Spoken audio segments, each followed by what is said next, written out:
All right, everyone. Welcome to another episode of the Agent Spotlight. And I'm very happy to have here Trevor Williams from the Williams Agency. A lot of people who have been on this podcast so far have been in the general life space, but we've got someone who is crushing it in the mortgage protection space with our leads, but also has a great team who are doing some great things as well. So I'll introduce you to Trevor. Tell people about yourself, Trevor. Yeah, awesome to be here. I appreciate you having me, Io. My name's Trevor Williams. I have been in the insurance agency going on 4 years now. Um, and prior to getting into the insurance industry, I was in sales. And I worked for the American Society of Civil Engineers, right? And um, worked there for 8 years, and it was a time when I was, struggling, working, two jobs, 14 plus hours a day, never saw my wife and kids. And so Mhm. for me, this was more of a pivot to uh, change my life, spend more time with my family, and give them the things that I never had. So it was definitely a needed move, and I saw my mentor, Marshall Whalen, who I've known for a long time, go from a lot of the struggles he had back when I knew him to Mhm. building a $70 million agency. So him and my good friend Joe were definitely the influencers in me getting into this industry. And it's been the best decision outside of marrying my wife, of course, that I've made. Uh, and it's changed my life. So I'm just blessed to have the opportunity and to keep doing what I'm doing. So No, that's awesome. What a story, and I love that you saw other people, make a good success for it, and you thought, I'll try it out, and you've made a great success of it as well, which we'll go into later. But how did you know when to quit your sales job and do life insurance full time? So you've been doing this for 4 years. What year was it when you were right? I'm going to be full time life insurance agent. I got into the industry April of 2022. Hmm. And when I got into the industry, I'm you come in here, especially when you come from sales. I had an ego and I thought I was going to come in here and crush it, right? And that was not the case. I got my butt kicked real bad. So it took me 5 to 6 months to really figure out the business and start getting some consistency. And at that time, I was still working full time. So I was doing this, working full time. So I was still working like 14, 16 hours a day, but I knew I was building something. And at that time, I was still at the American Society of Civil Engineers when I was started doing this. Yeah. I'd started doing digital leads in September, right? August, I did horrible. September, I started doing digital leads and my business started changing. And so I'm like, okay, I'm going to set a date. I set it for the end of the year. Okay. So So I December just, 2. yeah, so at the end of the year, 2022. So I'd only been in the business 8 months by the time I quit. Wow, that's amazing. And so I fired my boss in January, I believe it was January 4th of 2023. New Year's present. And yeah, never looked back from there. It's been the best decision I've made. So uh it's I've just had the opportunity to be able to be successful and be able to keep this going and build a business, and it's exciting. I love that. To do it in 8 months, that's a real testament to your grit and character to just get it done when you needed to get it done. You Well, if touched you on were working for the guy I was working for, you'd have some grits too. So but you spoke about different lead types. Actually, you said digital when you moved towards digital leads. Were you running analog, or what were you doing before to switch to digital leads? uh, I was doing analog leads when I got into the industry. I was broke when I got into this business, right? So it was the pivot into this industry was definitely like a necessity. I didn't Yeah. really have many options. So I started on analog leads, right? 50-cent leads. And I even had some from my mentor. They were like years old, right? So I was just dialing away and calling and stuff like that. So, and I had, some successes, right? They just weren't consistent, right? Hmm. And so I went to our conference in August of 2022. I had a conversation with my mentor, and he was like, "Look, you got to get to this conference." And I was like, "Look, man, I'm broke. I can't go. You want me to fly halfway across the country? I can't do that." He said, and I'll never forget this. He said, "The fact that you're broke is the exact reason why you need to go. Figure it out." So I figured it out. I went and I got to talk to millionaires and learn what I Mm, needed to do to be successful in this industry, and the things I weren't doing, how to become a better leader. And while I was there, I learned about digital leads, and I'm like, uh, let me try that. And so that August, the month of the conference, I did $0. I nothing that month. oh God. Goose egg.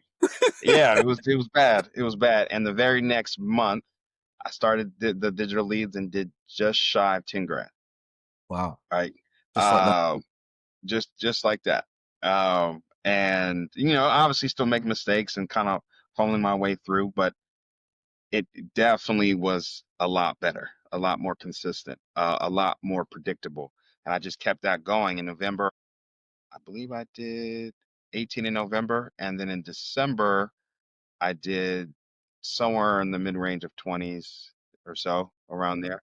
Um, which is why I'm like, at that time, I'm like, hey, this is going pretty well.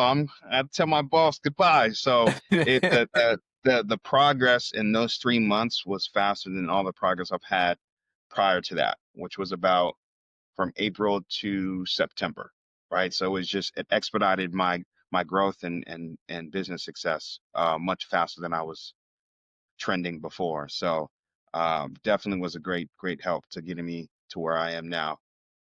Perfect. No, I love that. I didn't even realize it was that quick. It's the huge numbers, right? Digital. All right, I'm just cracking 20K in 2 months. That's impressive. So, were you doing MP mortgage protection for those who don't know what MP is? MP then, or is that a recent change that you've started to do more MP than GL? I started in mortgage protection. Okay. Uh, and Symmetry has, you guys had the partnership originally, right? So I started in mortgage protection then. Razor Ridge had general life leads as well and things at the time. So I tried those as well. I was trying a lot of different things at the time. And there's been like kind of ups and downs as far as what type of leads I would get. And so Hmm. I tried general life for a while. Wasn't my favorite at the time. So I kind of pivoted back to mortgage protection. That's what I've done for, I would say, the large part of my career. Um, and besides last week, which was I did both, right? So trying some new stuff, but for the large part, I've always kind of navigated to mortgage protection, and it's usually what I kind of direct my agents to, Uh-huh. as it's in my opinion, it's an easier way to help families, an easier sell for new agents because there's something that they can attach the value to, which is a home, right? When you're doing general life, especially when you're new, and you don't know the proper questions to ask, sometimes it's harder to kind of attach that strong why or that value to it, especially Yeah. when they're kind of just looking. Um, and the quality of people are generally better when you have mortgage protection. Obviously, you have to have a job if you want to maintain a house and Yeah. things like that. So um, that I think is a lot easier for newer people, and I would say most people, at least until you get a little more experience on how to navigate those questions and interactions with clients. Yep, that makes sense. So let's move the conversation to more recent times because you're buying Razor Ridge leads, then I guess you stopped buying at some point, and then I think it was conference in 2025, was it? Another conference and another epiphany moment occurred. So talk to the viewers about what happened at conference, why you came back to Razor Ridge. Yeah, we were in Denver back in August of this year, and I generally do pretty well, anyways. But I remember I was having a conversation with a friend of mine, Trevor Tipton, and he was telling me about Razor Ridge leads and the changes that you guys have made and the quality that improvements that you guys have made. And I hadn't done Razor since, oh man, probably like 20, maybe early 2024 or late 2023, somewhere around there. It had been a while. Yeah. And he was telling me, no, no, IOs, the quality has gone up substantially. And uh, I was speaking to a couple people who were doing it, and they were having great success with it. So I'm like, okay, let me kind of see what's going on there. So September is when I started, right? Mhm. What I did is, obviously, my mentor always taught me to add, never take away. So I was still doing Razor Ridge at the time, at least for that first week Yeah. when I did Razor Ridge, right? And so all thankfully we were running out promotion at the time, and so I was able to get a good chunk of leads. And from that, um, in that first month I did Razor, I did just shy of 30 grand, right? Um, and it's out. I'm the tester for my agency, right? So I like to test things out before I kind of recommend it to my team.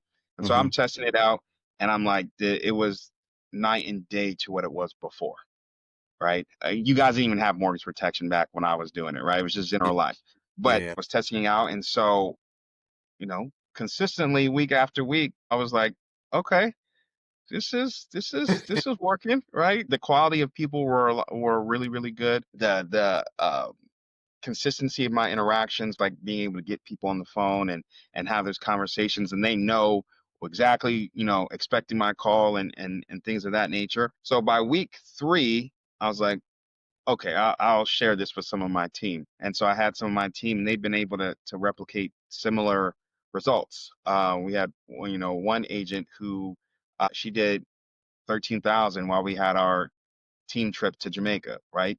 Was most she did in a week. And I Oh, that's believe 1 week. That's not even a month. That's a week. that was a week. That was a week. Oh my God. Uh, for the month, she was around 34,000 for the month, Wow. And right? that's just exclusive Razor Ridge. Wow. Yes. And so since doing Razor, I haven't done less than 20 K in a month, right? So October was about 23.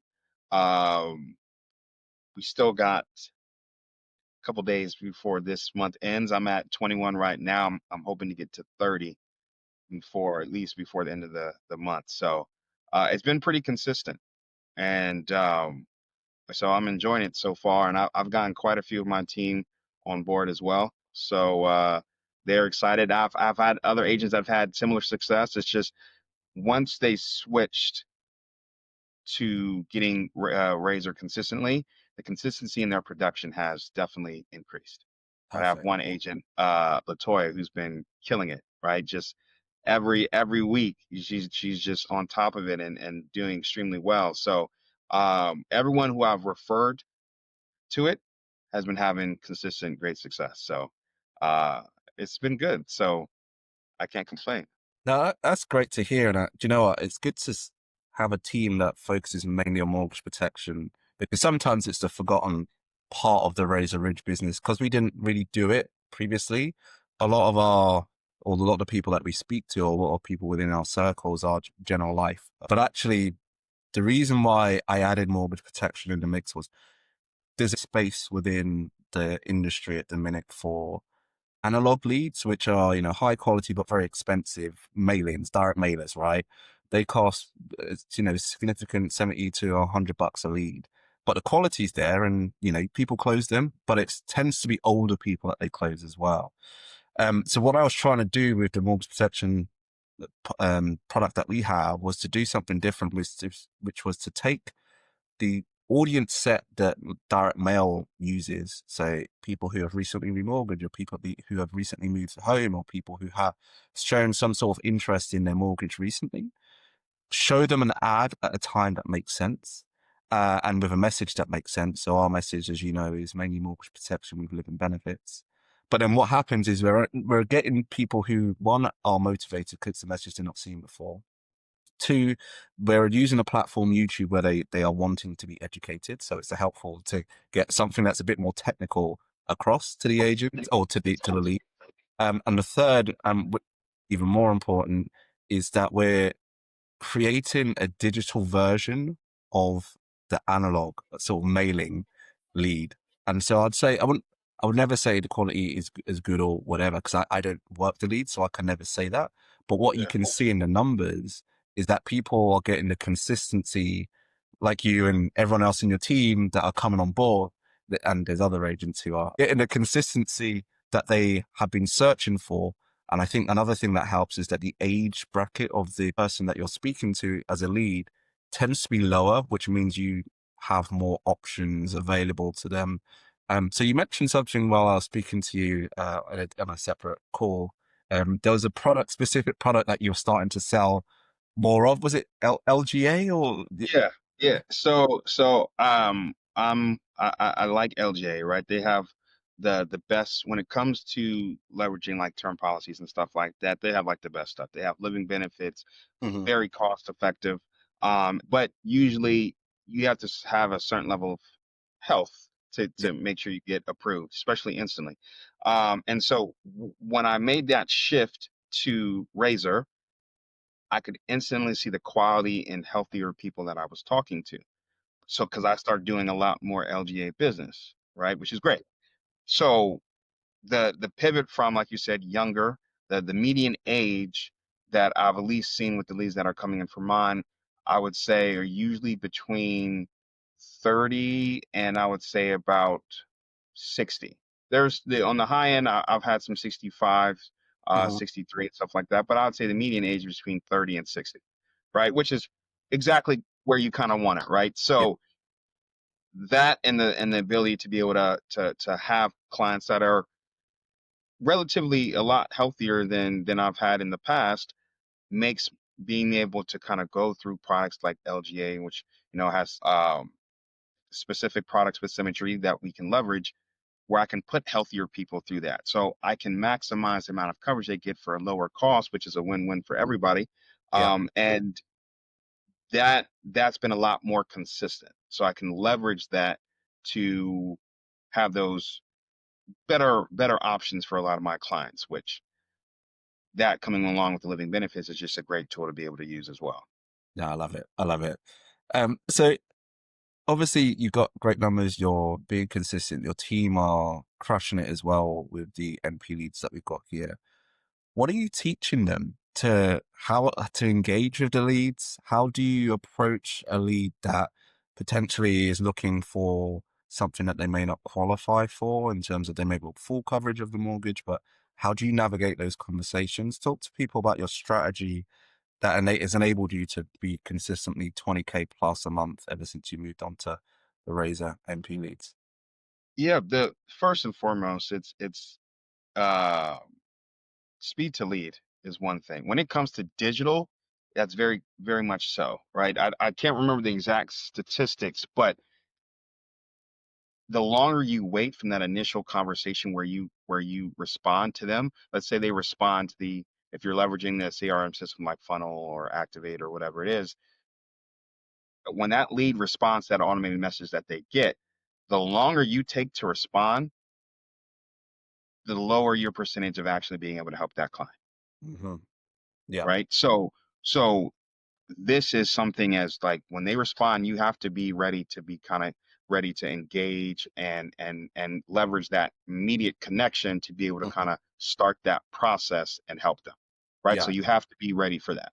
And that's why luckily Funnel and Switchboard Activate have apps and stuff, so like when I take my daughter to jiu-jitsu practice, I'm ready to go, right? When I'm in France later this next month, I'm going to be ready to go. I can leverage the things that I need to do. So that's the first thing.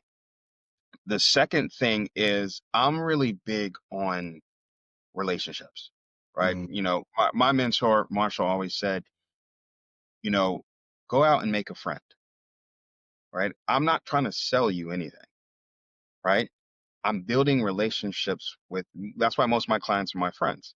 right? Mm, We have conversations. One of my clients just texted me about the Cowboys game yesterday. Like we're big Cowboys fans, yeah, right? yeah. So when we beat the Eagles, Eagles fans, um, he texted me and he was just like, when we were chatting, that's kind of the relationship that I built. I have another client in Texas. Like we're going to be in Texas for a conference in March, Yeah, right? She said, come down. She owns a Thai restaurant. She said, come down, bring your team. I would love to be able to do that for you, right? So when I am trying to build that relationship, right? Because when you're building a relationship, and you're making a friend, there's that level of trust, yeah. right? They let their guard down. They're a lot Right. more open.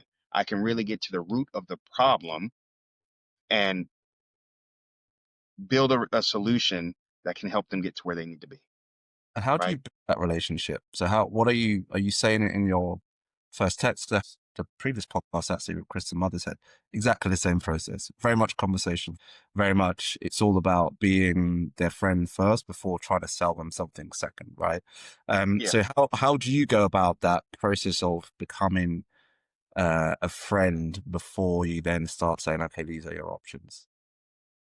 You know, for a large part, I kind of play it by ear, Okay. right? So I try not to, at least I was taught when I do the initial call, I'm Hmm. not on that call for a very long time, right? Okay. I don't do typically a whole lot of rapport building in the initial call, Hmm. right?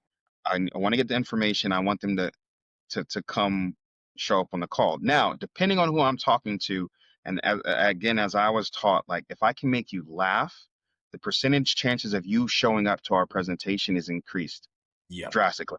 If I can make you laugh twice, you're going to show up, right? So I have things that I've learned from like my mentor where I'll say something like, especially when I'm speaking to ladies, right? When I get to where I need to ask for their weight and height, right? Yeah. I'll say something like, oh, I know my grandmother would slap me upside the head if she knew I Yeah. had to ask a lady this, right? Um, can you verify your height and weight? Majority of the time women will like laugh or crack up, especially older ladies. They'll laugh and crack up. So that initial laugh, right, again, it's kind of lowering their guard, right? Creating space for that relationship to be built. Yeah. When I book the appointment and I let them know kind of what's going to proceed, let them know that our system's going to book this. You're going to get an automated message from our system, and then I'm going to send you some direct information. It's going to have my good-looking face on it. It's going to have my contact information and my national license number, right? So when I say that, and I say it in a way it doesn't sound wholly arrogant, right? Yeah, But yeah, of course. they'll laugh. Especially, I'm always listening for commonalities, right? Hmm. Things I can build connections off of, right? So I'm a girl dad. I Yeah. have two daughters, Hmm. right? So if I'm talking to a gentleman and he's a girl dad, right? I'll just kind of start a conversation about that, and I'm like, man, my daughters are teenagers right now. I'm going through it. You got to tell me how you handle that, and then we can go on like a 10-minute tangent Yeah. about that Yeah. or sports, right? Mhm. I'll say something like, at some point I may ask if they watch football or something like that. I'm like, okay, well, I hope you're not an Eagles fan. I may not be able to work with you, right? They'll chuckle. Sometimes they are. Like, They're I'll all let it slide this time. But and then I'll talk about the Cowboys and we'll go into right something like that. I don't mind going off on tangents. I do course correct at some point, but I believe it's important to take that time to really genuinely care about a person, Yeah. right? Sometimes I feel like a therapist. It does happen. But generally taking time to care about the people I'm talking to Yeah. build those relationships, because not only does that make stickier business, right? I'm able to actually help them better, opens up opportunities for like resets Yeah. and maybe I can help them with the retirement. Maybe I can help them get out of debt with the DFL or something like that. Hmm. It just creates more opportunities, right? Correct. Where I can help them and build a stronger relationship, which again leads to referrals. I have one client in Washington State. From that one client, I think she's referred to me in total, and including the people she's referred who've referred people. I think in total it's referred, just from that one referral, 20 plus grand in APV from that Wow. one client, right? Just from that one client. And this was she was probably one of my earlier clients back. This is probably 2 years ago, right? When I first started getting on digital leads, right? And it's just because I take the time to build and cultivate those relationships Mm-hmm. because I'm a pioneer connector, right? Mm-hmm. Connecting with people is something I enjoy. I love people. I love understanding people. And so I genuinely do care, right? It's not something where you want to fake it. I'm a genuine person, Yeah. right? So I'm a really bad liar. I'm a really Yeah. bad liar. Yeah. So so people can feel the genuineness that I'm giving off Yeah. through the phone, Yeah. Yeah. Of right? course. And Of course. so I think that allows people to trust me, Yeah. right? I don't have too many issues when it comes to the trust aspect because there is a strong level of trust that you have to have, right? Because Cool. you have to. A lot of these clients are trying to cut through the noise. You got spam callers all the time. You random numbers calling people, and like there's a lot of stuff that we as agents have to work through and fight through. And Yeah. so that level of trust and building that is super important. It can't be understated how important that is. It's less chargebacks, Yeah. right? It's better relationships. It's Correct. more referrals, right? Those things are things you can build on top of, right? Mm-hmm. And create better success. So I try to teach my agents that, right? It's because that's very important. And really just listening, Yeah. right? Yeah. New sales agents, they do a lot of talking, Yeah. right? I can Less imagine. talking, more listening, right? And it's about learning the right questions to ask and to get deeper when necessary, and you're just listening, right? And if you can listen, figure out what their problem is, and help them feel the pain of what would happen if they do not correct this, generally it sells itself, Correct. right? Because when they know the problem that they know the results that they're going to get if they don't change course. Yeah. It's an emotional buy. This is an emotional product, right? Because you're trying to get someone to look beyond themselves who may or may not benefit.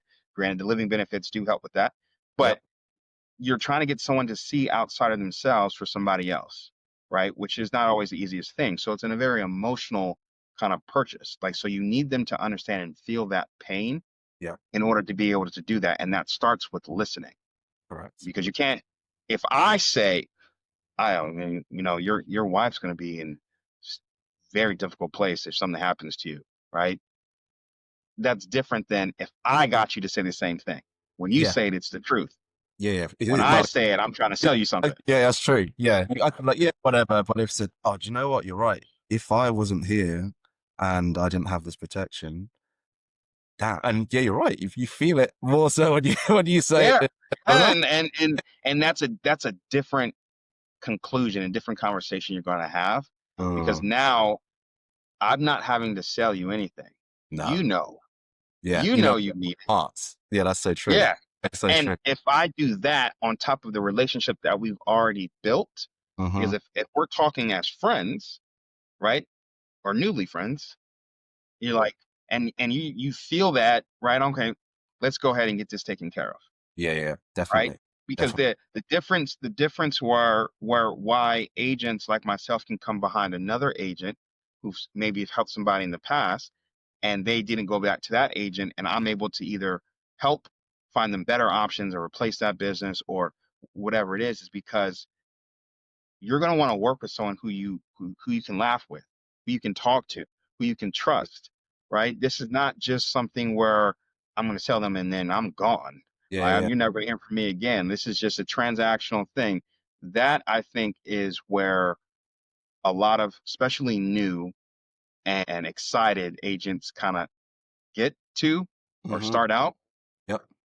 When you shift focus to more of a value based, relationship based, um, emotional kind of selling, Yep. right? Or helping, I think you start getting a lot better results, which is what I saw in myself, right? Perfect. And that's something you learn with experience and mentors can help with that. But I think that makes a big difference Mm-hmm. in how that's going to go for you and how that's going to go for your agents. And if you can start training your agents on that kind of mentality sooner, they're going to have a lot less road bumps and issues along the way.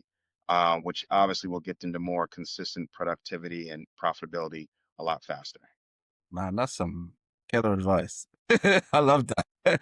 And you know what? It's so true what you're saying, just in just general life. If you think about who do you speak to more, obviously family is family, but if you can't choose your family, you choose your friends, right? Why are you friends with your friends? Because they make you laugh, they're there to support, they can give good advice. All the things that you want someone to be who's a life insurance agent, right? Someone who you can joke with, who gives good advice, you can trust. And if you approach it in that vein and in that angle, then the likelihood is that you're going to be the one that does business with them. And like you said, um, you're forging closer relationships, which means that you get the additional business that you wouldn't have got previously. And funny enough, as you were saying that, I was thinking about how we approach our ads and how we, you know, on the front end of things, how do we introduce you before, like, how do you get someone excited about mortgage protection insurance, living benefits before they even talk to you? A similar thing where we talk about it's more about the emotion of if you didn't have this, this is what could happen. And then when you speak to the agent, they're an advisor. They're here to show you options and give you a plan and assess your situation. And by you coming in the way you do, and you're really just following up with our front end advertising, which is, hey, I'm not here to sell you anything, first of all. I'm here to just chat, find out a bit more about you, find out what's going on in your life. How can I help you in this situation? And then provide you with products which you know, like, and trust me to then deliver the sale, which eventually comes after. So yeah, I really And love that's that. why I like the marketing on the front side that you guys do as far as setting the tone for the conversation and not saying, hey, this is just a quote. This is more of a financial plan that someone's going to be able to help you with. That primes somebody to be ready for what inevitably I will do, which is come up with a plan, right? Because I'm not here to be a quote dispenser, right? Yeah, That right. you can go and look that up if you want an inaccurate quote, right? But prefacing that is setting the right expectation. Mhm. That's why I think I have a lot less apprehension when it comes to having those conversations, right? And people just kind of want to dash out and just get a quote and all this stuff. I mean, there's always going to be those people, but it's a lot less because now the expectation is okay, someone's going to actually walk me through this process, what this looks like, Yeah. and actually how it's going to help me in my current situation because it's not a one size fits all. No. It's very specific to your unique circumstances. There's a lot more to it, right? I just helped a client. It was a reset one of my agents sent over to me, and we're getting our agents to ask those FIF questions, right? And she was helping him, and he said a few things about paying extra on his debts and things like that. And so she sent it over to me for a potential DFL, right? Hmm. And so now I'm sitting with him for quite a bit of time, right? Walking him through how this DFL is, how we can help him get out of debt, pay off all both his mortgages and all his debts sooner, right? We got it down. We ended up helping him get it down from the 25 years to 11 years, right? He'll be debt free. Both his houses be paid off, all his credit cards, all his personal loans, everything. And that's just from asking questions, right? And I'm building a specific plan for him and his wife, Yeah, exactly. right? Exactly right. You can't convey that, Yeah. right? By just giving a generic quote, right? Like, not only are we going to help protect your homes, right? Build a growing asset, right? Allow your wife to have the peace of mind that, you're getting more coverage than what you have right now, but you're going to be debt free in less than half the time. Like, that's a plan Yep. that you can't, True Stage isn't doing that, No, right? no, You can't, no. that's not something I can just do generically. Like, that is a specific thing that I'm doing with the client based on their unique circumstances, which again, only puts them in a better place, right? It allows me to get more in depth, right? To really get to the root and allows them to have plans that, I mean, you have these conversations where I worked with one client. She was going to be in debt. It was going to take her 30 years to pay off all her debt, right? We got it down to 3. What? What? So when you do that, I mean, it blows people's minds. I mean, there's very few people who are gonna be like, I don't think this is I for don't me. think this is, yeah, I don't think this is right for me. That is awesome, man. I really enjoyed this. Really enjoyed this. You've given some really, really good advice, and it's interesting. The more agents that I'm speaking to on this podcast, there's a very clear message about how to approach the lead. And I think probably because we set the tone on the front end, as you're saying before. But the reality is that everything that is more conversational, more relationship building, more trust building on the front end is paying dividends on the back end from everyone that I've spoken to who's been successful with our leads. And that's not a coincidence, right? There's clearly something No, going that works this is better. a relationship business, Yeah. Yeah. right? So if you're building something with relationships in mind, it's only logical that it's going to pay dividends, right? So that's why I think, you know, the difference, at least how my mentor taught me, was to focus on those relationships, right? This is something that people need. Yeah.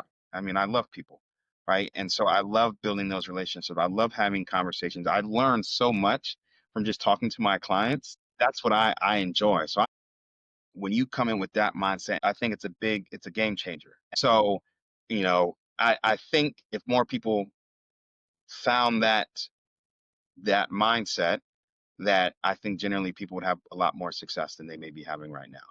Amazing. Amazing. Well, Trevor, it's been an absolute pleasure having you on.